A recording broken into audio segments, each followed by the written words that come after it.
I said when I was introducing the readings that Paul listed a number of qualities which Christians should try to develop in themselves in order that the church should be a harmonious place in which to worship.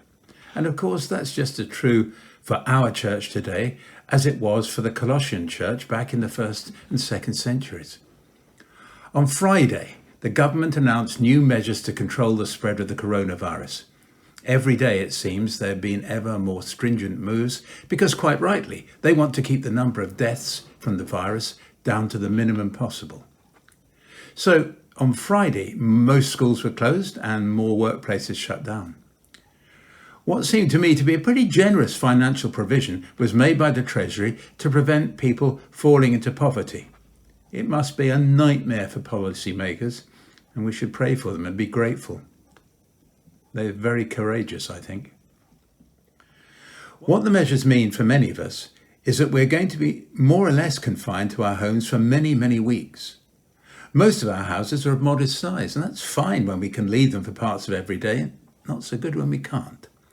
We may well find ourselves getting on top of one another, our patience tried, our tempers frayed.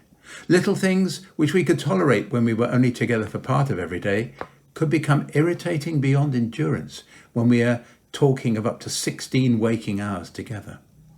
We know there are concerns about the stress that many families will be under, not just because they're together, but there are stresses also from worrying about where the money is coming from.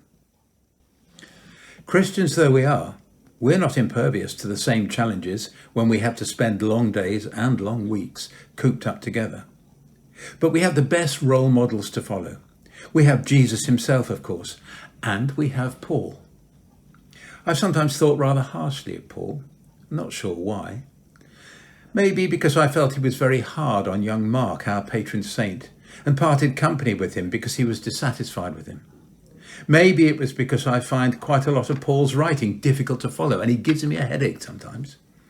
And maybe it's his apparent attitude to women, so out of keeping with our egalitarian thoughts today. But actually, when you look at the heart of what Paul says, in this letter and others, he is a lovely man, changed beyond recognition by Christ's appearance to him on the Damascus road. He knows that the qualities he lists in this letter will help everyone to get on better with one another and will foster good relationships. Some of the qualities he lists were frowned upon by non-Christians in his day, particularly humility, which pagans considered to be just weakness. All the qualities he lists stem from the love which Christians ought to feel for one another and which family members ought also to feel for one another. Let's do all we can as we spend these long hours and days together to avoid disputes and quarrels. Let's refrain from doing things we know annoy other members of our family, even if we think they're perfectly all right. Let's be ready to help one another in any way we can. Let's not just go the extra mile on Mothering Sunday. Let's try and do it every day. And above all, when things go wrong, and they will, let's be ready to forgive one another. It may not be instant forgiveness.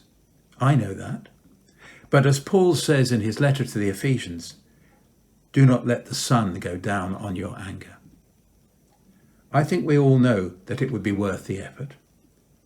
May the peace of Christ reign in our homes throughout this testing time.